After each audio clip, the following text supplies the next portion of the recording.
പ്രിയമുള്ളവരെ, ഇന്ത്യയിലെ മഹാനദികളെക്കുറിച്ചുള്ള വീഡിയോ അവതരണത്തിൽ ഇന്ന് അവതരിപ്പിക്കുന്നത് ഹിമാലയൻ നദിയായ ബ്രഹ്മദേവൻ്റെ പുത്രനെന്ന് ഐതിഹ്യത്തിൽ പറയുന്ന ബ്രഹ്മപുത്ര നദിയെപ്പറ്റിയാണ്. ഇത് വിജ്ഞാനപ്രദമായ ഒരു വീഡിയോയാണ്. മത്സര പരീക്ഷകൾക്ക് തയ്യാറെടുക്കുന്നവർക്ക് അത്യന്തം പ്രയോജനകരമാണ്. അതിനാൽ ഇത്തരത്തിലുള്ള വീഡിയോകൾ ഞാൻ പോസ്റ്റ് ചെയ്യുമ്പോൾ അത് നിങ്ങളുടെ കൈകളിലേക്ക് എത്താൻ നിങ്ങൾ ഈ വീഡിയോ സബ്സ്ക്രൈബ് ചെയ്യുക, കമൻറ്റ് ചെയ്യുക, അതുപോലെ തന്നെ മറ്റുള്ളവരിലേക്ക് ഇത് ഷെയർ ചെയ്യുക. ഹിമാലയൻ നദികളിൽ ബ്രഹ്മപുത്ര വേറിട്ട് നിൽക്കുന്നത് അതിൻ്റെ ശക്തി കൊണ്ടും പ്രകൃതം കൊണ്ടും മാത്രമല്ല, അതിനു ചുറ്റും രൂപപ്പെട്ട സവിശേഷമായ സാംസ്കാരിക സങ്കല്പങ്ങൾ കൊണ്ടുമാണ്. ഒരേ സമയം ദൈവികവും സംഹാരശേഷിയുള്ളതുമായ ഒരു പുരുഷ രൂപമായാണ് ബ്രഹ്മപുത്രയെ ഭാരതീയ സംസ്കാരം കാണുന്നത്. ഈ ദ്വന്ദ്വ വ്യക്തിത്വത്തിൻ്റെ അടിസ്ഥാനം അതിൻ്റെ ഉൽപ്പത്തിയിലും അതുമായി ബന്ധപ്പെട്ട പുരാവൃത്തങ്ങളിലുമാണ്. ബ്രഹ്മപുത്രയുടെ ഉത്ഭവം ടിബറ്റിലെ ബുറാങ് കൗണ്ടിയിൽ പുണ്യസ്ഥലങ്ങളായ കൈലാസ പർവ്വതത്തിനും മാനസ സരോവരത്തിനും സമീപമുള്ള ആൻസി ഗ്ലേസിയറിൽ നിന്നാണ്. ഏകദേശം 5000 മീറ്ററിലധികം ഉയരത്തിൽ നിന്നാണ് ഈ നദി തൻ്റെ യാത്ര ആരംഭിക്കുന്നത്. ഇത് ലോകത്തിലെ ഏറ്റവും ഉയരത്തിൽ സ്ഥിതി ചെയ്യുന്ന പ്രധാന നദിയായി ബ്രഹ്മപുത്രയെ മാറ്റുന്നു. മുൻകാലങ്ങളിൽ ചെമയോങ്ങും ഹിമാനിയാണ് ഉത്ഭവസ്ഥാനമായി കണക്കാക്കിയിരുന്നത്. എന്നാൽ സമീപകാല പഠനങ്ങൾ ആൻസി ഗ്ലേസിയറാണ് യഥാർത്ഥ ഉറവിടമെന്ന് സ്ഥിരീകരിക്കുന്നു. ഏഷ്യയുടെ ജലഗോപുരം എന്ന് വിശേഷിപ്പിക്കാവുന്ന ഹിമാലയത്തിൽ സിന്ധു, സത്ലജ് തുടങ്ങിയ മഹാനദികളുടെ ഉത്ഭവസ്ഥാനങ്ങൾക്ക് വളരെ അടുത്താണ് ബ്രഹ്മപുത്രയുടെയും പിറവി. ഗംഗ, യമുന, ഗോദാവരി തുടങ്ങിയ ഭാരതത്തിലെ മിക്ക നദികളെയും ദേവതകളായും അമ്മമാരായും ആരാധിക്കുമ്പോൾ ബ്രഹ്മപുത്രയ്ക്ക് ഒരു പുരുഷനാമമാണുള്ളത്. സംസ്കൃതത്തിൽ ബ്രഹ്മാവിൻ്റെ പുത്രൻ എന്നാണ് ഈ പേരിന് അർത്ഥം. ഈ വേർതിരിവ് നദിയെക്കുറിച്ചുള്ള സാംസ്കാരിക കാഴ്ചപ്പാടിൻ്റെ ആഴത്തിൽ സ്വാധീനിക്കുന്ന ഒന്നാണ്. യോഗിനി തന്ത്രം പോലുള്ള ഗ്രന്ഥങ്ങളിൽ ഈ നദിയുടെ ഉൽപ്പത്തിയെക്കുറിച്ച് ഒരു പ്രധാന ഐതിഹ്യമുണ്ട്. ശാന്തനു മഹർഷിയുടെ പത്നിയായ അമോഘയുടെ സൗന്ദര്യത്തിൽ സൃഷ്ടികർത്താവായ ബ്രഹ്മാവ് ആകൃഷ്ടനായി. ബ്രഹ്മാവിൻ്റെ ആഗ്രഹത്തിന് അമോഘ വഴങ്ങിയില്ലെങ്കിലും തൻ്റെ ബീജം ഉപേക്ഷിച്ച ശേഷമാണ് അദ്ദേഹം മടങ്ങിയത്. പിന്നീട് ശാന്തനു മഹർഷിയുടെ നിർദ്ദേശപ്രകാരം അമോഘ ആ ബീജം ഭക്ഷിക്കുകയും അതിൽ നിന്ന് ഒരു വലിയ ജലാശയം രൂപം കൊള്ളുകയും ചെയ്തു. ബ്രഹ്മാവിൻ്റെ പുത്രനായതുകൊണ്ട് ആ ജലാശയം ബ്രഹ്മകുണ്ട് എന്നറിയപ്പെട്ടു. ഈ കഥ നദിയുടെ ഉൽപ്പത്തിയെ ഹൈന്ദവ വിശ്വാസത്തിലെ ഏറ്റവും ഉന്നതമായ ദേവനുമായി നേരിട്ട് ബന്ധിപ്പിക്കുന്നു. മറ്റൊരു ശക്തമായ ഐതിഹ്യം മഹാവിഷ്ണുവിൻ്റെ അവതാരമായ പരശുരാമനുമായി ബന്ധപ്പെട്ടതാണ്. മാതാവിനെ വധിച്ച പാപം തീർക്കാനായി പരശുരാമൻ ബ്രഹ്മകുണ്ടിന് സമീപത്തെത്തി. പാപത്തിൻ്റെ അടയാളമായി കയ്യിൽ ഒട്ടിച്ചേർന്നിരുന്ന മഴു കുണ്ടലെ ജലത്തിൽ കൈ കഴുകിയപ്പോൾ വേർപെട്ടുപോയി. അതിൽ സന്തുഷ്ടനായ പരശുരാമൻ തൻ്റെ മഴു സർവശക്തിയുമെടുത്ത് എറിഞ്ഞപ്പോൾ അത് പർവ്വതങ്ങളെ പിളർത്തി വെള്ളത്തിന് ഒഴുകിപ്പോകാൻ ഒരു വിടവുണ്ടാക്കി. അദ്ദേഹത്തിൻ്റെ പാപം കഴുകിക്കളഞ്ഞ ആ വെള്ളം ചുവന്ന നിറത്തിൽ ഒഴുകി. അങ്ങനെ ആ നദിക്ക് ലോഹിത, അതായത് രക്തം എന്ന അർത്ഥം വരുന്ന ലഹു എന്ന വാക്കിൽ നിന്ന് ഉണ്ടായ പേരാണ് ലോഹിത്. ലോഹിത് എന്ന പേര് ലഭിച്ചു. ബുദ്ധമതവിശ്വാസപ്രകാരം ടിബറ്റൻ പീഠഭൂമി പണ്ട് ഒരു വലിയ തടാകമായിരുന്നു. താഴെയുള്ള ജനങ്ങൾക്ക് പ്രയോജനപ്പെടാനായി ഒരു ബോധിസത്വൻ ആ തടാകത്തിലെ വെള്ളത്തിന് ഒഴുകിപ്പോകാൻ ഒരു വഴിയുണ്ടാക്കുകയും അങ്ങനെ നദി രൂപം കൊള്ളുകയും ചെയ്തു എന്നാണ് ഐതിഹ്യം. ഈ പുരാവൃത്തങ്ങൾ കേവലം കെട്ടുകഥകളല്ല, മറിച്ച് നദിയുടെ പ്രകടമായ ഭൗതിക സവിശേഷതകളെ വിശദീകരിക്കാനും രൂപപ്പെടുത്തിയ സാംസ്കാരിക ചട്ടക്കൂടുകളാണ്. ബ്രഹ്മപുത്ര അതിൻ്റെ പ്രവചനാതീതമായ വെള്ളപ്പൊക്കത്തിനും ശക്തമായ ഒഴുക്കിനും പേരുകേട്ടതാണ്. ഈ അപാരമായ ഊർജത്തെയും വിനാശകരമായ ശക്തിയെയും ഒരു പുരുഷദേവന്റെ ബ്രഹ്മപുത്രന്റെ രൂപത്തിൽ സങ്കല്പിച്ചത് പുരാതന ജനതയ്ക്ക് അതിനെ മനസ്സിലാക്കാനും ഉൾക്കൊള്ളാനും സഹായകമായി. അതുപോലെ പരശുരാമന്റെ കഥ നദിയുടെ ഭൗതിക രൂപത്തിന് നേരിട്ടുള്ള വിശദീകരണം നൽകുന്നു. മഴക്കാലത്ത് വൻതോതിൽ എക്കലും മണ്ണും വഹിച്ചുകൊണ്ട് വരുമ്പോൾ നദിക്ക് ചുവപ്പ് കലർന്ന തവിട്ട് നിറം കൈവരുന്നു. രക്തത്തിൻ്റെ നദി ലോഹിത എന്ന സങ്കല്പം നദിയിലെ ഉയർന്ന അളവിലുള്ള ചെളിയെയും മണ്ണിനെയും കുറിച്ചുള്ള ഒരു പുരാണപരമായ വ്യാഖ്യാനമാണ്. അങ്ങനെ പുരാണങ്ങൾ ഭൗമശാസ്ത്രപരമായ നിരീക്ഷണങ്ങളെ ഓർമ്മയിൽ നിൽക്കുന്നതും സാംസ്കാരികമായി പ്രാധാന്യമുള്ളതുമായ കഥകളാക്കി മാറ്റുന്ന ഒരുതരം ആദിമശാസ്ത്രമായി പ്രവർത്തിക്കുന്നു. ടിബറ്റൻ പീഠഭൂമിയിലൂടെ ശാന്തമായി ഒഴുകുന്ന നദി ഒരു സംരക്ഷകയുടെയും പരിപാലകയുടെയും പങ്കുവഹിക്കുന്നു. എന്നാൽ ഈ ശാന്തത വരാനിരിക്കുന്ന ഭീമാകാരമായ രൂപമാറ്റത്തിൻ്റെ മുന്നോടിയാണ്. നദിയുടെ സ്വഭാവത്തിലെ ഈ വൈരുദ്ധ്യം അതിൻ്റെ യാത്രയുടെ ഈ ഘട്ടത്തിൽ വ്യക്തമായി കാണാം. ടിബറ്റൻ പീഠഭൂമിയിലൂടെ ഏകദേശം 1600 കിലോമീറ്ററിലധികം ദൂരം കിഴക്കോട്ടൊഴുകുന്ന ഈ നദി യാർലങ് സാങ്ബോ അഥവാ സാങ്ബോ എന്ന പേരിൽ അറിയപ്പെടുന്നു. ശുദ്ധീകരിക്കുന്നവൻ എന്നാണ് ഈ പേരിനർത്ഥം. ശരാശരി 4000 മീറ്ററിലധികം ഉയരത്തിലുള്ള ദക്ഷിണ ടിബറ്റ് താഴ്വരയിലൂടെയാണ് ഇതിൻ്റെ ഒഴുക്ക്. ഇത് ലോകത്തിലെ ഏറ്റവും ഉയരത്തിൽ ഒഴുകുന്ന നദിയായി ഇതിനെ മാറ്റുന്നു. ഈ താഴ്വര ടിബറ്റൻ സംസ്കാരത്തിൻ്റെ ഹൃദയഭൂമിയാണ്. ടിബറ്റിലെ ഭൂരിഭാഗം ജനങ്ങളും തലസ്ഥാനമായ ലാസ എന്ന പോഷക നദിയിലൂടെ ആണ് ഈ നദീതടത്തിലാണ് സ്ഥിതി ചെയ്യുന്നത്. ടിബറ്റുകാർ ഇതിനെ തങ്ങളുടെ മാതൃനദിയായും സംസ്കാരത്തിൻ്റെ കളിത്തൊട്ടിലായും കണക്കാക്കുന്നു.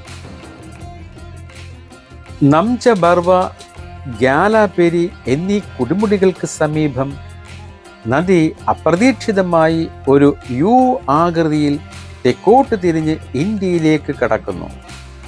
വലിയ വളവ്, അതായത് ദ ഗ്രേറ്റ് ബെൻഡ് എന്നാണ് ഈ ഭാഗം അറിയപ്പെടുന്നത്. ഈ വളവിൽ ലോകത്തിലെ ഏറ്റവും ആഴമേറിയതും നീളമേറിയതുമായ ഗിരികന്ധരങ്ങളിൽ ഒന്നായ യാർലങ് സാങ്ബോ ഗ്രാൻഡ് കന്യാൻ രൂപപ്പെടുന്നു. ഈ ഗിരികന്ധരത്തിൻ്റെ ഭിത്തികൾക്ക് 5000 മീറ്ററിലധികം ഉയരമുണ്ട്. വളരെ ചെറിയ ദൂരത്തിനുള്ളിൽ ആയിരക്കണക്കിന് മീറ്റർ താഴേക്ക് പതിക്കുന്ന നദി ശാന്തമായ ഒഴുക്കുമാറി ശക്തമായ കുത്തൊഴുക്കും വെള്ളച്ചാട്ടങ്ങളുമായി രൂപാന്തരപ്പെടുന്നു. നൂറ്റാണ്ടുകളോളം ടിബറ്റിലെ സാങ്ബോയും ഇന്ത്യയിലെ ബ്രഹ്മപുത്രയും ഒരു നദിയാണോ എന്ന കാര്യത്തിൽ ഭൂമിശാസ്ത്രജ്ഞർക്കിടയിൽ തർക്കമുണ്ടായിരുന്നു. 19-ാം നൂറ്റാണ്ടിൻ്റെ അവസാനത്തിലും 20-ാം നൂറ്റാണ്ടിൻ്റെ തുടക്കത്തിലുമാണ് ഈ രഹസ്യം പൂർണ്ണമായി ചുരുളഴിഞ്ഞത്. യാർലങ് സാങ്ബോ ഗ്രാൻഡ് കന്യാനിലൂടെയുള്ള നദിയുടെ യാത്ര ഒരു ഭൗമശാസ്ത്രപരമായ സവിശേഷത മാത്രമല്ല, അത് നദിയുടെ സ്വഭാവത്തിൽ സംഭവിക്കുന്ന നാടകീയമായ മാറ്റത്തിൻ്റെ മൂർത്തമായ ആവിഷ്കാരം കൂടിയാണ്. ടിബറ്റൻ പീഠഭൂമിയിൽ നദി ഒരു കളിത്തൊട്ടിൽ ആയും മാതൃ നദിയായും വർത്തിക്കുന്നു. അവിടെ അതിൻ്റെ പങ്ക് പ്രധാനമായും സൃഷ്ടിപരവും ജീവൻ നിലനിർത്തുന്നതുമാണ്. എന്നാൽ ഗ്രാൻഡ് കന്യാനിലെത്തുമ്പോൾ നദിയുടെ സ്വഭാവം പൂർണ്ണമായും മാറുന്നു. ലോകത്തിലെ ഏറ്റവും ആഴമേറിയ ഗിരികന്ധരം, ഇടുങ്ങിയ മലയിടുക്കുകൾ, വെള്ളച്ചാട്ടങ്ങൾ, ഉയരത്തിലുള്ള ഭീമാകാരമായ പതനം എന്നിവയെല്ലാം അതിൻ്റെ സംഹാരശേഷിയെയും പർവ്വതങ്ങളെപ്പോലും രൂപപ്പെടുത്താനുള്ള കഴിവിനെയും സൂചിപ്പിക്കുന്നു. ഈ ഭൗതിക രൂപാന്തരം അസമിൽ നദി വഹിക്കുന്ന ഇരട്ടത്താപ്പിൻ്റെ ഒരു മുന്നറിയിപ്പാണ്. ടിബറ്റിൽ സൃഷ്ടാവായ നദി ഈ ഗിരികന്ധരങ്ങളിലൂടെ തൻ്റെ അനിയന്ത്രിതമായ ഊർജം പുറത്തെടുത്ത് ഒരു സംഹാരമൂർത്തിയായി മാറുന്നു. ഈ വലിയ വളവ് ദേവപുത്രൻ തൻ്റെ കൂടുതൽ ഭയാനകവും മെരുക്കാനാവാത്തതുമായ സ്വഭാവം സ്വീകരിക്കുന്ന ഒരു കഥാപരമായ വഴിത്തിരിവായി മാറുന്നു. അതിശക്തമായ കുത്തൊഴുക്കോടെ ഇന്ത്യയിലേക്ക് പ്രവേശിക്കുന്ന നദി അരുണാചൽ പ്രദേശിൽ ഒരു വന്യമായ പർവ്വത നദിയായി തുടരുന്നു. ഇവിടുത്തെ തദ്ദേശീയ സമൂഹങ്ങൾക്ക് സാംസ്കാരികമായി ഏറെ പ്രാധാന്യമുള്ളതും ആധുനിക ലോകത്തിന് സാഹസികതയുടെ പുതിയ വാതായനങ്ങൾ തുറക്കുന്നതുമാണ് നദിയുടെ ഈ ഘട്ടം. ഇന്ത്യയിലേക്കുള്ള പ്രവാഹം വളരെ ശ്രദ്ധിക്കേണ്ട ഒരു കാര്യമാണ്. അരുണാചൽ പ്രദേശിലെ ഗെല്ലിങ്ങിന് സമീപമാണ് നദി ഇന്ത്യയിലേക്ക് പ്രവേശിക്കുന്നത്. ഇവിടെ വെച്ച് അതിൻ്റെ പേര് സിയാങ് അല്ലെങ്കിൽ ദിഹാങ് എന്ന് മാറുന്നു. കിഴക്കൻ ഹിമാലയത്തിലൂടെ അതിവേഗത്തിലുള്ള തൻ്റെ തെക്കോട്ടുള്ള പ്രയാണം തുടരുന്നു. ഈ നദി ഏകദേശം 230 കിലോമീറ്ററോളം ഈ സംസ്ഥാനങ്ങളിലൂടെ ഒഴുകുന്നു. അധികമാരും എത്തിച്ചേർന്നിട്ടില്ലാത്ത പ്രകൃതി രമണീയമായ ഒരു പ്രദേശമാണ് സിയാങ് താഴ്വര. സിയാങ് നദിയുടെ തീരങ്ങളിൽ താമസിക്കുന്ന ആദി ഗോത്ര വിഭാഗക്കാർക്കും മറ്റു തദ്ദേശീയ സമൂഹങ്ങൾക്കും ഇതൊരു ജീവനാഡിയാണ്. ഇവർക്ക് ഈ നദി ജീവനുള്ള ഒരു ദൈവമാണ്. അതിശക്തമായ ഒഴുക്കും തെളിഞ്ഞ നീല നിറമുള്ള വെള്ളവും കൂറ്റൻ മലനിരകളും സിയാങ്ങിനെ ലോക പ്രശസ്തമായ ഒരു വൈറ്റ് വാട്ടർ കയാക്കിംഗ് റാഫ്റ്റിംഗ് കേന്ദ്രമാക്കി മാറ്റിയിരിക്കുന്നു. എന്നാൽ സാഹസികതയുടെ ഈ ലോകത്തും നദിയുടെ സംഹാരശേഷി പ്രകടമാണ്.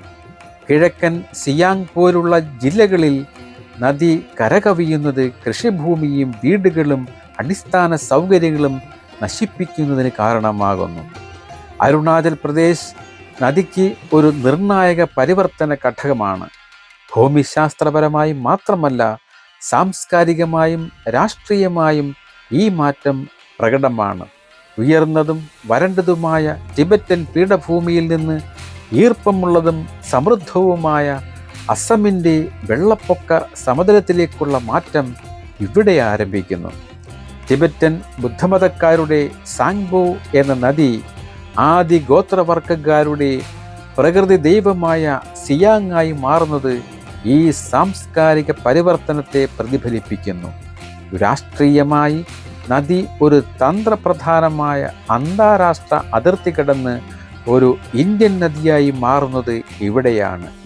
ചൈനയുടെ അണക്കെട്ടുകളുടെ പ്രത്യാഘാതങ്ങൾ ആദ്യം അനുഭവപ്പെടുന്നതും ഇന്ത്യ സ്വന്തം പ്രതിരോധ നടപടികൾ ആസൂത്രണം ചെയ്യുന്നതും ഇവിടെയാണ്. അതിനാൽ സിയാങ് എന്നത് നദിയുടെ ഒരു ഭാഗത്തിൻ്റെ പേര് മാത്രമല്ല, നദിയുടെ സ്വത്വം, ഊർജം, ഭൗമരാഷ്ട്രീയ പ്രാധാന്യം എന്നിവയെല്ലാം മാറ്റത്തിന് വിധേയമാകുന്ന ഒരു ഇടക്കാല ഇടത്തെയാണ് പ്രതിനിധീകരിക്കുന്നത്. അസം താഴ്വരയിൽ നദി അതിൻ്റെ കേന്ദ്ര വൈരുദ്ധ്യത്തെ പൂർണ്ണമായി അനാവരണം ചെയ്യുന്നു. ഇവിടെ അത് മഹാനദിയായ ബ്രഹ്മപുത്രയായി മാറുന്നു, ഒരേ സമയം സൃഷ്ടിയും സംഹാരത്തിൻ്റെയും പ്രതീകം. സദിയ പട്ടണത്തിനു പടിഞ്ഞാറ് പർവ്വതങ്ങളിൽ നിന്ന് താഴേക്കിറങ്ങുന്ന സിയാങ് നദി ലോഹിത്, ദിബാങ് എന്നീ രണ്ട് പ്രധാന നദികളുമായി ചേരുന്നു. ഈ സംഗമത്തിന് ശേഷം നദി അവിശ്വസനീയമാം വിധം വിശാലമായി മാറുന്നു. ചിലയിടങ്ങളിൽ 20 കിലോമീറ്റർ വരെ വീതിയുണ്ട്. ഒടുവിൽ ബ്രഹ്മപുത്ര എന്ന പേരിൽ അറിയപ്പെടുന്നു. ഫലഭൂയിഷ്ഠമായ അസം താഴ്വരയിലൂടെ ഏകദേശം 700 മുതൽ 900 കിലോമീറ്റർ ദൂരം ഈ നദി ഒഴുകുന്നു. ബ്രഹ്മപുത്ര നദി ഒരു ജീവരേഖയാണ്, സമൃദ്ധിയുടെ ഉറവിടവുമാണ്. അത് കൃഷി, ഗതാഗതം, ജൈവ വൈവിധ്യം, അതുപോലെ തന്നെ ജലവൈദ്യുതി, ഈ മേഖലകളെല്ലാം സമഗ്രമായ സംഭാവന ഈ നദി നൽകുന്നുണ്ട്. നദിയിലെ വാർഷിക വെള്ളപ്പൊക്കം വിനാശകരമാണെങ്കിലും അത് പോഷക സമ്പൂർണമായ എക്കൽ മണ്ണ് നിക്ഷേപിക്കുന്നു. ഇത് ബ്രഹ്മപുത്ര താഴ്വരയെ ഇന്ത്യയിലെ ഏറ്റവും ഫലഭൂയിഷ്ഠമായ കാർഷിക മേഖലകളിൽ ഒന്നാക്കി മാറ്റുന്നു. നെല്ല്, ചണം, ലോക പ്രശസ്തമായ അസം തേയില എന്നിവയുടെ കൃഷിക്ക് നദി അടിസ്ഥാനമിടുന്നു. ദിബ്രുഗഡ് വരെ കപ്പലുകൾക്ക് സഞ്ചരിക്കാവുന്ന ബ്രഹ്മപുത്ര ഒരു പ്രധാന പ്രകൃതിദത്ത ജലപാതയാണ്. അതായത് ദേശീയ ജലപാത 2 തടി, എണ്ണ തുടങ്ങിയ ഭാരമേറിയ ചരക്കുകളുടെ നീക്കത്തിനും വ്യാപാരത്തിനും ഇത് സഹായിക്കുന്നു. വടക്ക് കിഴക്കൻ സംസ്ഥാനങ്ങളെ ബംഗ്ലാദേശിലൂടെ രാജ്യത്തിൻ്റെ മറ്റു ഭാഗങ്ങളുമായി ബന്ധിപ്പിക്കുന്നു. വംശനാശ ഭീഷണി നേരിടുന്ന ഗംഗ ഡോൾഫിനുകളുടെ ആവാസ കേന്ദ്രമാണ് ഈ നദി. അതിൻ്റെ വെള്ളപ്പൊക്ക സമതലങ്ങൾ, ഒറ്റക്കൊമ്പൻ കാണ്ടാമൃഗത്തിൻ്റെ പേരുകേട്ട ഈ നദി യുനെസ്കോ ലോക പൈതൃക കേന്ദ്രമായ കാസിരംഗ ദേശീയ ഉദ്യാനം പോലുള്ള നിർണായക ആവാസ വ്യവസ്ഥകളെയും നിലനിർത്തുന്നു. നദിക്കും അതിൻ്റെ പോഷക നദികൾക്കും വലിയ ജലവൈദ്യുത പദ്ധതികളുണ്ട്. നിരവധി പദ്ധതികൾ ഇതിനകം നിലവിൽ ഉണ്ട് അല്ലെങ്കിൽ ആസൂത്രണ ഘട്ടത്തിലാണ്. പിന്നെ സാംസ്കാരിക ഹൃദയത്തുടിപ്പ് അറിയണം ഈ ബ്രഹ്മപുത്രയുടേത്. മജൂലി സാംസ്കാരിക കേന്ദ്രം വളരെ പ്രധാനപ്പെട്ടതാണ്. തൻ്റെ യാത്രക്കിടയിൽ ലോകത്തിലെ ഏറ്റവും വലിയ ജനവാസമുള്ള നദീദ്വീപായ മജൂലിക്ക് ബ്രഹ്മപുത്ര രൂപം നൽകുന്നു. വിശുദ്ധനായ ശ്രീമന്ത ശങ്കരദേവൻ സ്ഥാപിച്ച അസമീസ് നവവൈഷ്ണവ സംസ്കാരത്തിൻ്റെ ആസ്ഥാനമാണ് മജൂലി. ഇവിടുത്തെ സത്രങ്ങൾ കല, സംഗീതം, നൃത്തം, നാടകം എന്നിവയുടെ ജീവിക്കുന്ന കേന്ദ്രങ്ങളാണ്. പിന്നെ പറയാനുള്ളത് ഉത്സവങ്ങളും വിശ്വാസങ്ങളെയും പറ്റിയാണ്. അസമീസ് ജനജീവിതത്തിൻ്റെയും ബിഹു പോലുള്ള ഉത്സവങ്ങളുടെയും കേന്ദ്ര ബിന്ദുവാണ് നദി. കാർഷിക ചക്രവുമായി ബന്ധപ്പെട്ട ഈ ആഘോഷങ്ങൾ നദിയുടെ താളവുമായി അഭേദ്യമായി ബന്ധപ്പെട്ടിരിക്കുന്നു. ഗുവാഹത്തിയിലെ കാമാഖ്യ ക്ഷേത്രം പോലുള്ള പുണ്യസ്ഥലങ്ങൾ നദിയുമായി ആഴത്തിൽ ബന്ധപ്പെട്ടിരിക്കുന്നു. ഇവിടുത്തെ വാർഷിക അബൂബാച്ചി മേള ഭൂമിയുടെ ഫലഭൂയിഷ്ഠതയെ ആഘോഷിക്കുന്നു. നദി അതിൻ്റെ പ്രതീകമായി മാറുന്നു. ബ്രഹ്മപുത്രയ്ക്ക് ഒരു ഗായകനുണ്ട്. അതിനെപ്പറ്റിയാണ് ഇനി പറയുന്നത്. ഡോക്ടർ ഭൂപൻ ഹസാരികയുടെ സംഗീതത്തിൽ നദിയുടെ സ്വാധീനം അമരമാണ്. അദ്ദേഹത്തിൻ്റെ മഹാബാഹു ബ്രഹ്മപുത്ര, വിസ്തീർണ പരോരെ തുടങ്ങിയ ഗാനങ്ങൾ അസമീസ് ജനതയുടെ ചരിത്രം, ഐക്യം, വേദന, അതിജീവനം എന്നിവയുടെ ശക്തമായ രൂപമായി നദിയെ ഉപയോഗിക്കുന്നു. അസമീസിൻ്റെ ചരിത്രത്തിലെ പുരാതനവും പുരുഷ സമാനവും സാക്ഷിയുമായ സാന്നിധ്യത്തെ അംഗീകരിച്ചുകൊണ്ട് അദ്ദേഹം നദിയെ ബുർഫ ലൂയിസ്, അതായത് വയസ്സായ ലൂയിസ് എന്ന് പലപ്പോഴും വിശേഷിപ്പിച്ചു. ബ്രഹ്മപുത്രയിലെ വെള്ളപ്പൊക്കം അസമിന് ഭീഷണിയാണ്. ഈ നദി അസമിൻ്റെ ദുഃഖമാണ്. വിനാശകരമായ വെള്ളപ്പൊക്കമാണ് പ്രധാനം. മൺസൂൺ കാലത്ത് ബ്രഹ്മപുത്രയിലുണ്ടാകുന്ന വാർഷിക വെള്ളപ്പൊക്കം കുപ്രസിദ്ധമാണ്. ഇത് വലിയ പ്രദേശങ്ങളെ വെള്ളത്തിനടിയിലാക്കുകയും വിളകളും വീടുകളും നശിപ്പിക്കുകയും കനത്ത ജീവഹാനിക്കും കാരണമാകുന്നു. കാസിരംഗ പോലുള്ള വന്യജീവി സങ്കേതങ്ങൾ വെള്ളത്തിനടിയിലാവുകയും കണ്ടാമൃഗങ്ങൾ ഉൾപ്പെടെ നൂറുകണക്കിന് മൃഗങ്ങൾ ചത്തൊടുങ്ങുകയും ചെയ്യുന്നു. മറ്റൊരു ഭീഷണിയാണ് അവസാനമില്ലാത്ത മണ്ണൊലിപ്പ്. വെള്ളപ്പൊക്കത്തേക്കാൾ വിനാശകരമാണ് തുടർച്ചയായ മണ്ണൊലിപ്പ്. നദിയുടെ പിരിഞ്ഞൊഴുകുന്ന ചാനലുകൾ അസ്ഥിരമാണ്. അവ നിരന്തരം തീരങ്ങളെ കാർന്നു തിന്നുന്നു. ഓരോ വർഷവും ആയിരക്കണക്കിന് ഹെക്ടർ ഫലഭൂയിഷ്ഠമായ ഭൂമി അസമിന് നഷ്ടപ്പെടുന്നു. ഇത് മുഴുവൻ സമൂഹങ്ങളെയും മാറ്റിപ്പാർപ്പിക്കാൻ നിർബന്ധിതരാക്കുകയും ഭൂരഹിതരായ ഒരു വിഭാഗം കാലാവസ്ഥ അഭയാർത്ഥികളെ സൃഷ്ടിക്കുകയും ചെയ്യുന്നു. മറ്റൊന്ന്, മജൂലിക്കെതിരെ ഒരു ഭീഷണിയും ഉണ്ട്. ഈ മണ്ണൊലിപ്പിൻ്റെ പ്രധാന ഇര മജൂലി ദ്വീപാണ്. അതിൻ്റെ നിലനിൽപ്പ് തന്നെ ഇന്ന് ഭീഷണിയിലാണ്. അസമിൻ്റെ ദുഃഖം പറയുമ്പോൾ ചാർ നിവാസികളെ പറ്റിയും പറയണം. നദിയിൽ രൂപപ്പെടുന്ന താൽക്കാലിക മണൽത്തിട്ടകളും ദ്വീപുകളുമാണ് ചാറുകൾ. അസമിലെ ജനസംഖ്യയുടെ ഏകദേശം 10% ഇവിടെയാണ് താമസിക്കുന്നത്. അവരിൽ ഭൂരിഭാഗവും ബംഗാളി സംസാരിക്കുന്ന മുസ്ലിങ്ങളാണ്. വെള്ളപ്പൊക്കവും മണ്ണൊലിപ്പും നിരന്തര ഭീഷണി ഉയർത്തുന്ന ഇവരുടെ ജീവിതം അനിശ്ചിതത്വം നിറഞ്ഞതാണ്. വിദ്യാഭ്യാസം, ആരോഗ്യ സൗകര്യങ്ങൾ പരിമിതമായ ഇവർ ദാരിദ്ര്യത്തിലാണ് കഴിയുന്നത്. ഇവരുടെ അസ്തിത്വം പലപ്പോഴും അനധികൃത കുടിയേറ്റത്തിൻ്റെ വ്യവഹാരങ്ങളുമായി ബന്ധപ്പെടുന്നതിനാൽ ഇവർ ഭൂമിശാസ്ത്രപരവും രാഷ്ട്രീയവുമായ അസ്ഥിരതയുടെ ഇരകളായി മാറുന്നു. അസമിലെ നദിയുടെ ഈ ഇരട്ടത്താപ്പ് അതിൻ്റെ നിർവചിക്കുന്ന സ്വഭാവമാണ്. കാർഷിക സമൃദ്ധിക്ക് കാരണമാകുന്ന അതേ വാർഷിക വെള്ളപ്പൊക്കം തന്നെയാണ് കനത്ത നാശനഷ്ടങ്ങൾക്കും കാരണം. ഫലഭൂയിഷ്ഠമായ എക്കൽ മണ്ണ് കൊണ്ടുവരുന്ന അതേ വെള്ളപ്പൊക്കം വീടുകളും ജീവിതങ്ങളും തകർക്കുന്നു. ഈ വൈരുദ്ധ്യം നദിയുമായുള്ള അസമീസ് ജനതയുടെ ബന്ധത്തിൻ്റെ കാതലാണ്. അവർ നദിയെ ആരാധിക്കുകയും ഭയപ്പെടുകയും സ്നേഹിക്കുകയും ശപിക്കുകയും ചെയ്യുന്നു. ഇത് ആശ്രിതത്വവും സംഘർഷവും നിറഞ്ഞ ഒരു ബന്ധമാണ്.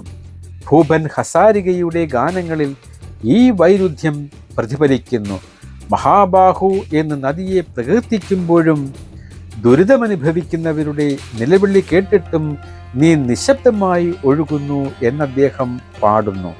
കൂടാതെ നദിയുടെ ഭൂമിശാസ്ത്രപരമായ പ്രവർത്തനങ്ങൾ സാമൂഹിക രാഷ്ട്രീയ സംഘർഷങ്ങൾക്ക് വഴിവെക്കുന്നു. ചാറുകൾ എന്ന അസ്ഥിരമായ ദ്വീപുകൾ രൂപപ്പെടുന്നത് തികച്ചും പ്രകൃതിദത്തമായ ഒരു പ്രക്രിയയാണ്. എന്നാൽ ചരിത്രപരമായി കുടിയേറ്റ സമൂഹങ്ങൾ, പ്രത്യേകിച്ച് ബംഗാളി മുസ്ലിങ്ങൾ, ഈ അസ്ഥിരമായ ഭൂമിയിൽ താമസമാക്കിയതോടെ അവരുടെ പൗരത്വവും അസ്തിത്വവും നിരന്തരം ചോദ്യം ചെയ്യപ്പെട്ടു. ഇത് അസമിലെ സങ്കീർണമായ സ്വത്ത് രാഷ്ട്രീയത്തിനും അനധികൃത കുടിയേറ്റ വ്യവഹാരങ്ങൾക്കും ആക്കം കൂട്ടി. അങ്ങനെ നദിയുടെ സ്വാഭാവികമായ മണ്ണൊലിപ്പും നിക്ഷേപവും സ്വത്വം, ഭൂമിയുടെ അവകാശം, പൗരത്വം എന്നിവയെ ചൊല്ലിയുള്ള മനുഷ്യർ തമ്മിലുള്ള സംഘർഷത്തിൻ്റെ ഒരു പ്രധാന കാരണമായി. ജമുന, അതായത് ബംഗ്ലാദേശിലെ ജലപാത, ബ്രഹ്മപുത്രയുടെ മറ്റൊരു സവിശേഷതയാണ്. ബംഗ്ലാദേശിലേക്ക് കടക്കുന്നതോടെ നദിയുടെ പേരും സ്വഭാവവും വീണ്ടും മാറുന്നു. രാജ്യത്തിൻ്റെ പ്രധാന ജലപാതയായി അത് രൂപാന്തരപ്പെടുന്നു.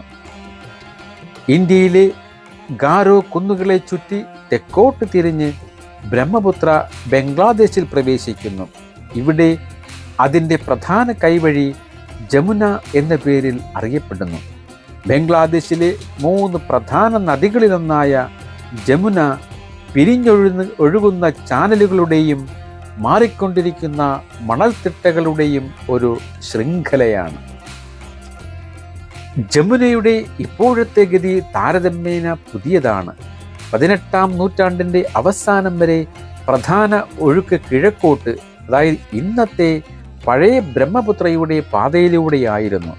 1787 ടീസ്റ്റ നദിയിലുണ്ടായ ഒരു വലിയ വെള്ളപ്പൊക്കവും 1762 ഒരു വലിയ ഭൂകമ്പവും ബ്രഹ്മപുത്രയുടെ പ്രധാന ഒഴുക്കിനെ ഇന്നത്തെ ജമുന ചാനലിലേക്ക് നാടകീയമായി തിരിച്ചുവിട്ടു. ചരിത്രപരമായി ഭൂപ്രകൃതിയെ മാറ്റിയെഴുതാനുള്ള നദിയുടെ കഴിവിൻ്റെ വ്യക്തമായ ഉദാഹരണമാണിത്. ബംഗ്ലാദേശിലെ ഗതാഗതത്തിനും വാണിജ്യത്തിനും ജമുന ഒരു നിർണായക ജലപാതയാണ്. 1996 പൂർത്തിയാക്കിയ ജമുന വിവിധോദ്ദേശ പാലം രാജ്യത്തിൻ്റെ കിഴക്കും പടിഞ്ഞാറും ഭാഗങ്ങളെ ബന്ധിപ്പിക്കുന്ന ഒരു സുപ്രധാന പദ്ധതിയായിരുന്നു. അസമിലേതുപോലെ ചാറുകളിലെ ജീവിതം ഇവിടെയും തുടരുന്നു. നിരന്തരമായ മണ്ണൊലിപ്പും നിക്ഷേപവും അവരുടെ ജീവിതത്തെ നിർവചിക്കുന്നു. ബ്രഹ്മപുത്രയുടെ പ്രധാന കൈവഴി ജമുനയുമായി മാറിയത് പ്രകൃതിദത്തമായ ഭൗമശാസ്ത്ര സംഭവങ്ങൾ മനുഷ്യൻ്റെ ഭൂമിശാസ്ത്രത്തെ എങ്ങനെ മാറ്റിയെഴുതുന്നു എന്നതിൻ്റെ ശക്തമായ ഉദാഹരണമാണ്. 18-ാം നൂറ്റാണ്ടിലെ ഈ സംഭവങ്ങൾക്ക് മുൻപ് പ്രധാന ജനവാസ കേന്ദ്രങ്ങളും വ്യാപാര പാതകളും ഭരണപരമായ അതിർത്തികളും പഴയ നദിയുടെ ഗതിക്ക് അനുസരിച്ചായിരുന്നു. നദിയുടെ പെട്ടെന്നുള്ള മാറ്റം പഴയ ഭൂപടങ്ങളെ അപ്രസക്തമാക്കുകയും പഴയ വാസസ്ഥലങ്ങളെ നശിപ്പിക്കുകയും പുതിയ ജമുനയുടെ തീരങ്ങളിൽ പുതിയ സാമ്പത്തിക അവസരങ്ങളും വെല്ലുവിളികളും സൃഷ്ടിക്കുകയും ചെയ്തു. ഇത് സൂചിപ്പിക്കുന്നത് നദിയുടെ ചരിത്രം സംഭവിക്കുന്ന ഒരു നിശ്ചലമായ പശ്ചാത്തലം മാത്രമല്ല, ചരിത്രത്തെ അക്ഷരാർത്ഥത്തിൽ ഗതി മാറ്റിവിടാൻ കഴിവുള്ള ഒരു സജീവ പങ്കാളിയാണെന്നാണ്. മറ്റ് മഹാനദികളുമായി ചേർന്ന് ലോകത്തിലെ ഏറ്റവും വലിയ ഡെൽറ്റ സൃഷ്ടിച്ചുകൊണ്ട് നദി തൻ്റെ ഇതിഹാസ യാത്ര അവസാനിപ്പിക്കുന്നു. സൃഷ്ടിയുടെയും സംഹാരത്തിൻ്റെയും ഈ ചക്രം ഇവിടെ പൂർത്തിയാകുന്നു. ബംഗ്ലാദേശിലെ ഗോലുണ്ടോ ഘട്ടിന് വടക്ക് ജമുന അല്ലെങ്കിൽ ബ്രഹ്മപുത്ര നദി ഗംഗാ നദിയുമായി ചേരുന്നു. ബംഗ്ലാദേശിൽ ഗംഗ പത്മ എന്ന പേരിൽ അറിയപ്പെടുന്നു. ഇവയുടെ സംയുക്ത പ്രവാഹം പത്മ എന്ന പേരിൽ തുടരുന്നു. കൂടുതൽ താഴേക്ക് ചാന്ദ്പൂരിനടുത്ത് വെച്ച് പത്മ മേഘന നദിയുമായി ചേരുന്നു. ഈ കൂറ്റൻ നദി ഒടുവിൽ മേഘന എന്ന പേരിൽ ബംഗാൾ ഉൾക്കടലിൽ പതിക്കുന്നു. ഈ നദികൾ വഹിച്ചു കൊണ്ടുവരുന്ന ഭീമമായ എക്കൽ മണ്ണ് ലോകത്തിലെ ഏറ്റവും വലിയ നദീതട ഡെൽറ്റയായ ഗംഗാ ബ്രഹ്മപുത്ര ഡെൽറ്റയ്ക്ക് രൂപം നൽകി. അവിശ്വസനീയമാംവിധം ഫലഭൂയിഷ്ടവും ജനസാന്ദ്രവുമായ ഈ പ്രദേശം വെള്ളപ്പൊക്കത്തിനും സമുദ്രനിരപ്പ് ഉയരുന്നതിനും അതീവ ദുർബലമാണ്. ലോകത്തിലെ ഏറ്റവും വലിയ കണ്ടൽക്കാടായ സുന്ദർബൻസിനെ സൃഷ്ടിച്ചതും നിലനിർത്തുന്നതും നദി തൻ്റെ യാത്ര അവസാനിപ്പിച്ചുകൊണ്ടാണ്. ഈ ഡെൽറ്റയുടെ കടലിനോട് ചേർന്നുള്ള ഭാഗമാണ് സുന്ദർബൻസ്. നദിയുടെ യാത്ര അതിൻ്റെ കേന്ദ്ര വൈരുദ്ധ്യത്തെ പരിഹരിച്ചുകൊണ്ടാണ് അവസാനിക്കുന്നത്. ഹിമാലയത്തിൽ നിന്നും അസമിൻ്റെ സമതലങ്ങളിൽ നിന്നും അത് കാർന്നെടുത്ത മണ്ണും എക്കലും മുകളിലുള്ള പ്രദേശങ്ങളിൽ, ഉദാഹരണത്തിന് മജൂലിയിൽ, വലിയ നാശനഷ്ടങ്ങൾക്ക് കാരണമായി. എന്നാൽ അതേ മണ്ണ് ഡെൽറ്റയിൽ പുതിയ ഭൂമി രൂപപ്പെടുത്തുന്നതിനുള്ള നിർമ്മാണ വസ്തുക്കളായി മാറുന്നു. മുകളിലെ മണ്ണൊലിപ്പ് താഴെയുള്ള നിക്ഷേപവുമായി അഭേദ്യമായി ബന്ധപ്പെട്ടിരിക്കുന്നു. അതിനാൽ നദിയുടെ മുഴുവൻ ഗതിയും ഉപഭൂഖണ്ഡത്തിൻ്റെ ഭൂമിശാസ്ത്രത്തെ പുനർവിതരണം ചെയ്യുന്ന ഒരു വലിയ മന്ദഗതിയിലുള്ള പ്രക്രിയയായി കാണാം. അത് നിന്നും സമതലങ്ങളിൽ നിന്നും എടുത്ത് കടലിന് നൽകുന്നു. അങ്ങനെ സംഹാരകനും സൃഷ്ടാവുമായുള്ള തൻ്റെ ചക്രം പൂർത്തിയാക്കുന്നു. ബ്രഹ്മപുത്രയുടെ കഥ അപാരമായ ശക്തിയുടെയും ദ്വന്ദ്വ സ്വഭാവത്തിൻ്റെയും മനുഷ്യ നാഗരികതയുടെയും ആഴത്തിലുള്ള ബന്ധത്തിൻ്റെയും കഥയാണ്. ഒരു ദൈവിക പുത്രനിൽ നിന്ന് ശുദ്ധീകരിക്കുന്ന മാതാവായും ഗർജിക്കുന്ന ഭീകരരൂപത്തിൽ നിന്ന് ജീവൻ നൽകുന്ന ശക്തിയായും അത് രൂപാന്തരപ്പെട്ടു. ഭൂപ്രകൃതികളെയും സംസ്കാരങ്ങളെയും രാഷ്ട്രീയത്തെയും അത് രൂപപ്പെടുത്തി. ഇപ്പോൾ അതിൻ്റെ സ്വാഭാവികമായ ചലനാത്മകതയെ മനുഷ്യനിർമ്മിതമായ കാലാവസ്ഥാ വ്യതിയാനവും ഭൗമരാഷ്ട്രീയ താൽപ്പര്യങ്ങളും കൂടുതൽ തീവ്രമാക്കുന്നു. ഈ മഹാനദിയുടെ ഇതിഹാസ യാത്ര അവസാനിച്ചിട്ടില്ലെന്ന് അത് ഉറപ്പാക്കുന്നു. ആഗോളതാപനം ജലചക്രത്തെ തീവ്രമാക്കുമെന്ന് പ്രവചിക്കപ്പെടുന്നു. ഇത് കൂടുതൽ ശക്തമായ മൺസൂൺ മഴയ്ക്ക് കാരണമാകാം. ഇത് ബ്രഹ്മപുത്ര തടത്തിൽ വെള്ളപ്പൊക്കത്തിൻ്റെ ആവൃത്തിയും തീവ്രതയും വർദ്ധിപ്പിക്കാൻ സാധ്യതയുണ്ട്. ഹിമാനികളുടെ വേഗത്തിലുള്ള ഉരുകൽ തുടക്കത്തിൽ നദിയിലെ ഒഴുക്ക് വർദ്ധിപ്പിക്കുമെങ്കിലും ദീർഘകാല അടിസ്ഥാനത്തിൽ വരണ്ട കാലാവസ്ഥയിലെ ജലലഭ്യത കുറയ്ക്കാൻ സാധ്യതയുണ്ട്. കൂടുതൽ തീവ്രമായ വെള്ളപ്പൊക്കവും കടുത്ത വരൾച്ചയും നിറഞ്ഞ ഒരു ഭാവിയാണ് ഇത് സൂചിപ്പിക്കുന്നത്. ഭൗമരാഷ്ട്രീയ സങ്കല്പങ്ങളിൽ മുകളിലെ ഒരു വ്യാളിയാണ് ബ്രഹ്മപുത്രയെന്ന് പറയാം. അതായത് ചൈന ടിബറ്റിലെ യാർലാങ് സാങ്പോയിൽ നിരവധി വലിയ ജലവൈദ്യുത അണക്കെട്ടുകൾ നിർമ്മിക്കുന്നുണ്ട്. ഇന്ത്യൻ അതിർത്തിക്കടുത്തുള്ള കൂറ്റൻ മൈഡോക് അണക്കെട്ട് ഇതിൽ ഉൾപ്പെടുന്നു. ഇത് ലോകത്തിലെ ഏറ്റവും വലിയ അണക്കെട്ടായിരിക്കുമെന്നാണ് കരുതുന്നത്. ഇത് താഴെയുള്ള ഇന്ത്യയിലും ബംഗ്ലാദേശിലും വലിയ ആശങ്കകൾക്ക് കാരണമാകുന്നു. ജലപ്രവാഹം നിയന്ത്രിക്കാനും ഒരു ഭൗമരാഷ്ട്രീയ ആയുധമായി ഉപയോഗിക്കാനും ചൈനയ്ക്ക് കഴിയുമെന്നതാണ് പ്രധാന ഭയം. എങ്കിലും ബ്രഹ്മപുത്രയിലെ 80% വെള്ളവും ഉത്ഭവിക്കുന്നത് ടിബറ്റൻ പീഠഭൂമിയിൽ നിന്നല്ല, മറിച്ച് ഇന്ത്യയിലെ മഴയിൽ നിന്നാണ് എന്നത് ഒരു നിർണായക വസ്തുതയാണ്. അതുകൊണ്ട് ചൈനയ്ക്ക് ടാപ്പ് അടയ്ക്കാൻ കഴിയില്ല. യഥാർത്ഥ ഭീഷണി ജലക്ഷാമമല്ല, മറിച്ച് മൺസൂൺ കാലത്ത് ചൈനീസ് അണക്കെട്ടുകളിൽ നിന്നും മുന്നറിയിപ്പില്ലാതെ പെട്ടെന്ന് വെള്ളം തുറന്നു വിടുന്നതാണ്. ഇത് സ്വാഭാവിക വെള്ളപ്പൊക്കത്തെ ഒരു മഹാപ്രളയമാക്കി മാറ്റാൻ സാധ്യതയുണ്ട്. ഒരു സമഗ്രമായ ജലം പങ്കുവയ്ക്കൽ കരാറിൻ്റെയും സുതാര്യതയുടെയും അഭാവം ഒരു പ്രധാന സംഘർഷ മേഖലയായി തുടരുന്നു. ബ്രഹ്മപുത്ര നേരിടുന്ന ഭാവിയുടെ വെല്ലുവിളികൾ ഒറ്റപ്പെട്ടതല്ല, അവ പരസ്പരം ബന്ധപ്പെട്ടിരിക്കുന്നു.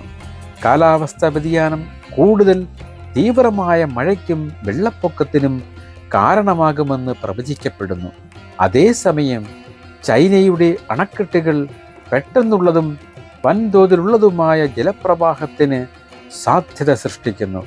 ഇന്ത്യയിലെ കനത്ത മഴയും ചൈനീസ് അണക്കെട്ടിൽ നിന്നുള്ള അടിയന്തര ജലപ്രവാഹവും ഒരേ സമയം സംഭവിച്ചാൽ അത് മുൻപ് രേഖപ്പെടുത്തിയിട്ടുള്ളതിനേക്കാൾ വിനാശകരമായ ഒരു മഹാപ്രളയത്തിന് കാരണമായേക്കാം. വിശ്വാസ്യതയുടെയും വിവരങ്ങൾ പങ്കുവയ്ക്കുന്നതിലെയും സുതാര്യതയുടെയും അഭാവം അർത്ഥമാക്കുന്നത് ഇന്ത്യക്ക് മുന്നറിയിപ്പ് ലഭിക്കാൻ സാധ്യതയില്ല എന്നാണ്. അതിനാൽ ഭൗമരാഷ്ട്രീയ പ്രശ്നം പാരിസ്ഥിതിക പ്രശ്നത്തിന് ഒരു ത്രെഡ് മൾട്ടിപ്ലയർ ആയി പ്രവർത്തിക്കുന്നു. ഇത് ബ്രഹ്മപുത്ര തടത്തിൻ്റെ ഭാവിക്ക് മേലുള്ള ഏറ്റവും വലിയ വെല്ലുവിളിയാണ്.